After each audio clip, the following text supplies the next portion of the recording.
when we're depressed, we remember all the horrible things that happened to us.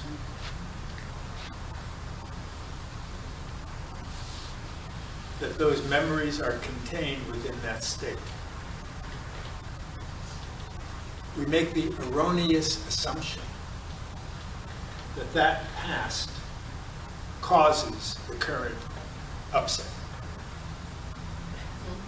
No wonder I'm depressed. Look at all the terrible things I'm remembering.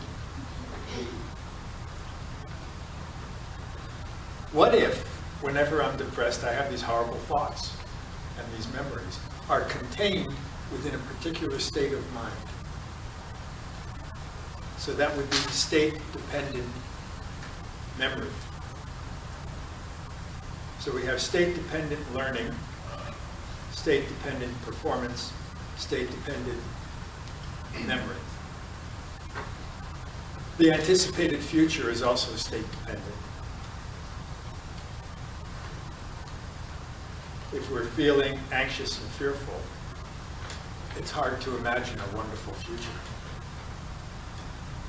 The worried, anxious current state only foresees gloom and doom.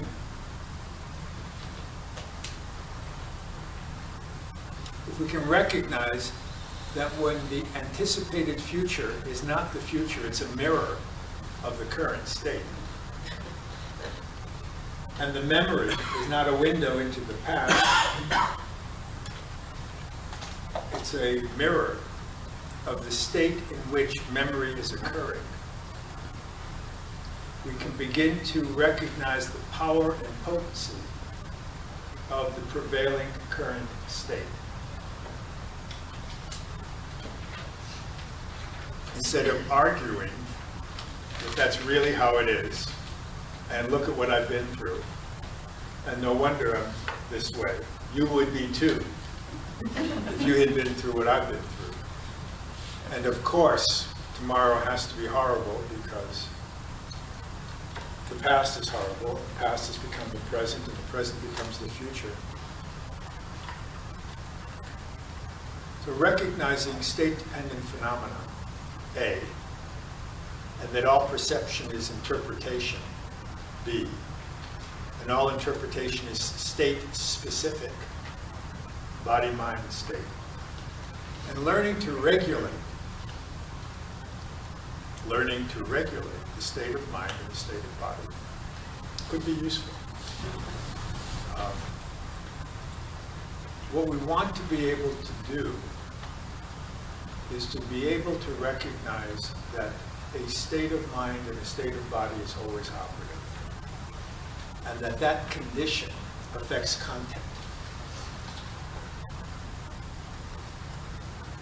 And rather than trying to stay anxious and stop thinking that way,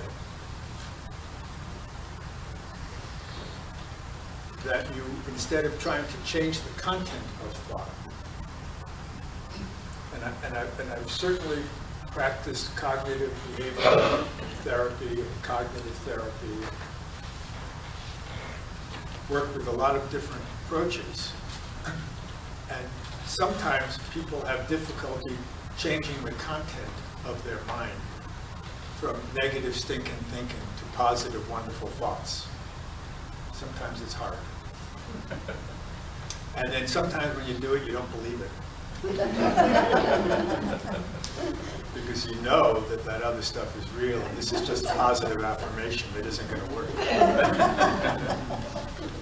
Now, if we can recognize that as content, that that's content that's occurring within a larger field, and that the condition of the field forms the content. That there's a vibrational field. And in that vibrational field, scary thoughts are occurring. But the whole vibrational field is anxious. You can't keep the same vibrational frequency of that field and change the content of the thought. I mean, maybe you can, but a lot of people can't. So instead of trying to change the content, you change the frequency of the field. And as you change the frequency of the field, you slow the frequency down. And you expand the field, and voila! Different thoughts occur. Because the thoughts that arise out of a vibrational frequency of the body-mind field. So as we change the context, we change the content. And because we tend to be so thing-oriented, our approaches have been to change the thing that appears in the field. And what I'm suggesting is that we work with the field.